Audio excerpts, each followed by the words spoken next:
Hello there, I am That Bloke What Cooks, and today, as promised in a previous video, I'm going to take you through how to make your own curry powder. And before we get going, if you are enjoying these videos, please like, share, subscribe, all the works, comment on our YouTube channel and give us a follow on Instagram. First thing with curry powder, it's much easier than what you might think at face value. You just need standard ingredients, most of which you can get in a supermarket. And the one thing that you will need is a coffee grinder. You can use a mortar and pestle if you like, but it's going to take you a long time. One thing, if you are going to use a coffee grinder, you need a coffee grinder that you solely use for making curry powder, because once you use this for making curry powder, you're going to get some very strange tasting coffee afterwards. It's great for showing off with. You can make a load and share it with your friends. I tend to make two at the same time. I'm only making one at the moment, which is a one with no heat, but I'll take you through how to make a hot curry powder rather than this, which is a very mild curry powder. Excuse me.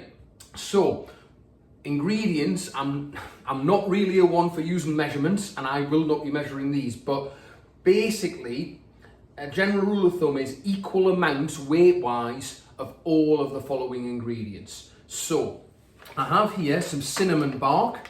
This cinnamon bark is strips. Generally you will find it, they're like strips. Generally you will find it in the rolled up sticks. That's fine.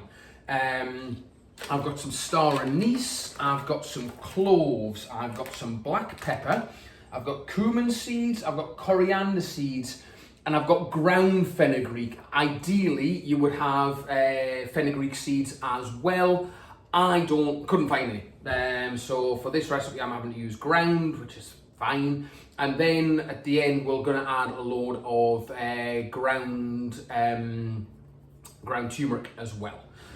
So all we're going to do is we're going to dry fry the ingredients, which basically means you just put a frying pan on the hob at like a medium heat, and you don't put any oil in there whatsoever. Make sure the frying pan is dry, so probably put it on the heat first just to get any water that might be there if you've washed it recently.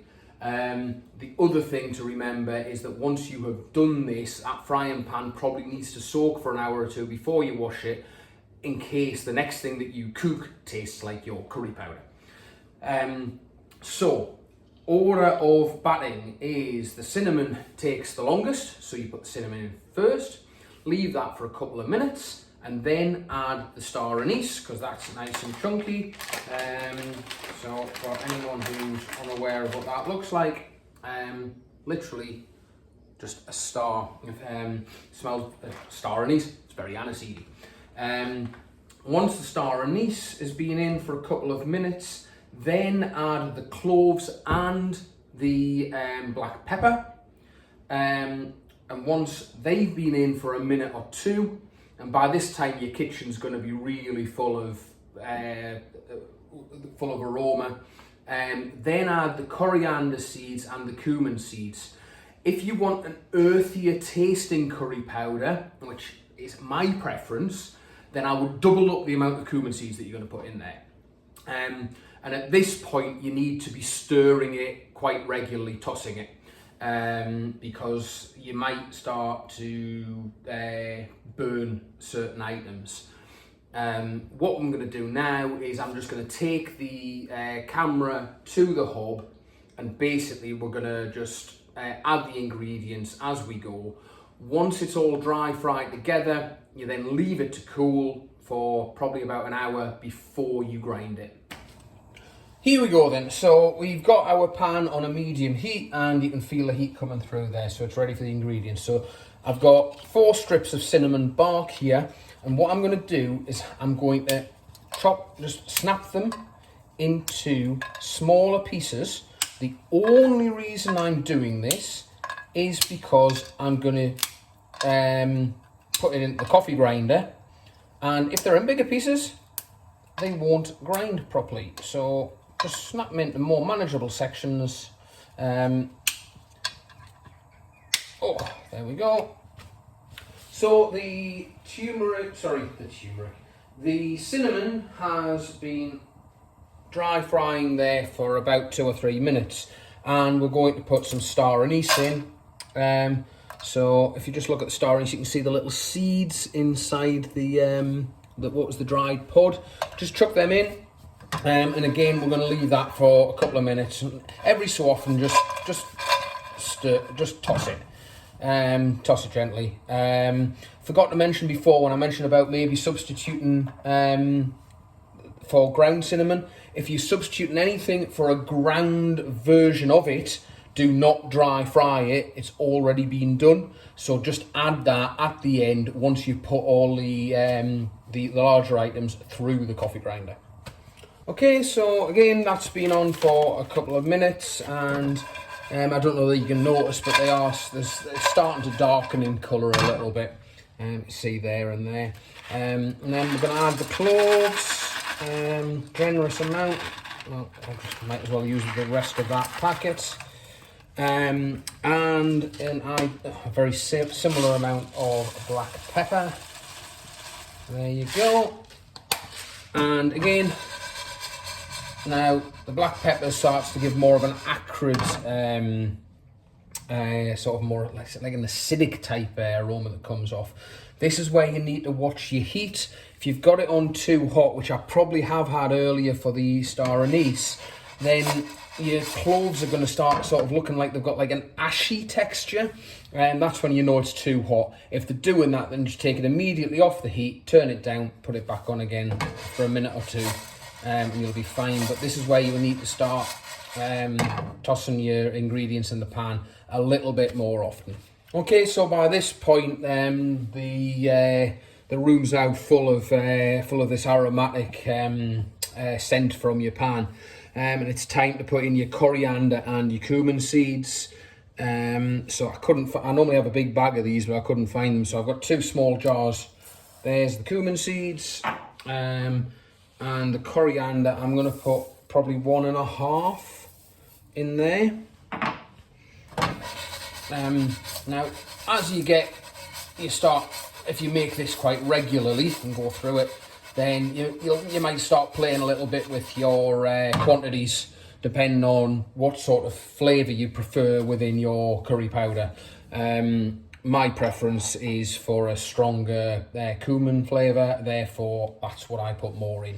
Okay, so this has now been going for another 2-3 minutes, and at this point is when you would add, for heat, chili flakes or dried chilies. Now, I do make a hot curry powder. A few years ago, I had a ghost chili plant which had a very large crop, and I dried quite a lot of those chilies, and I still have quite a lot of those chilies because they are nuclear hot. You would just add them at this point. If you're adding chili flakes, then you really need to stand over the top of the pan because they can burn very, very quickly and things can go horribly wrong. At that point, when you've got chili flakes in there, depending on how spicy hot they are, then it might start making your eyes stream as well, because they do have a really, really pungent flavour when you start, aroma, and when you start to dry fry them, and that will get into your sinuses and into your eyes. So just be careful if you're deciding to make some hot curry powder. You've got to make sure you keep everything turned over so that you don't burn anything at this point. But as far as we're concerned, we're making a one without any heat. So this is our curry powder. As far as the dry fried ingredients is concerned. So all we're going to do is take that off the heat, and I'm going to let it cool. So our ingredients are now sufficiently cooled that we can start to make them into a powder. So the contents of this is too large for one grinder full. There's probably about 4, maybe 5 grinderfuls there. So we're just going to grind it all together. Get yourself a bowl. Don't use a plastic one because you might never get the taste out, and you'll certainly not be able to get the stain of the turmeric out. So I'm using a stainless steel, but a Pyrex one rather is equally as good. Now you've got to be careful getting your ingredients into the coffee grinder. If you just, and I know this from experience, if you just tip the pan up and decide to do that, you're going to end up with a mess. So little at a time, just take a spoonful and pour it in. Don't fill the grinder up fully because you won't be able to, well, it'll just take longer to grind up. So fill it about half full because you've got several grinders full here. My little grinder, I think, cost about, I can't even remember how much it cost. I've had it that long, but it did not cost very much from a prominent online retailer. And there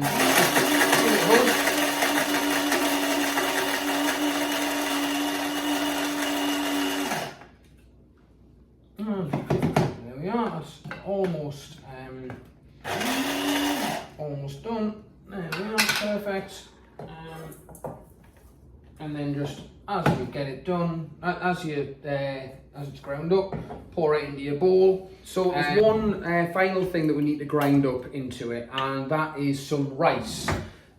So reasons for this: one, it bulks up your curry powder. The other one is that it acts as a really good it helps your curry powder act as a thickening agent for your curry as well. So I'm just gonna, I've pretty much got a full coffee grinder there, and I'm just gonna blitz that up, goes into a powder like everything else, and mix it in with the curry powder. Okay, so here we are. We've got the curry powder from your dry ingredients mixed up in the bottom, a generous helping of turmeric, ground turmeric. There's a little bit of fenugreek powder there. Like I said, I didn't have any fenugreek seeds, and that's our rice, the white stuff there. And all we're going to do is give that a good mix. And there you see, it's all coming together quite nicely there. And just turn it over until it's all mixed in together. And there's your curry powder. If you prefer it to be a little bit more yellow, which to be honest I probably will put a little bit more turmeric in here, because that will give it that sort of gives it a yellow flavour, colour even. But yeah, and then all you need to do with this is just put it in some empty jars, put it in a glass jar, and share it with your friends.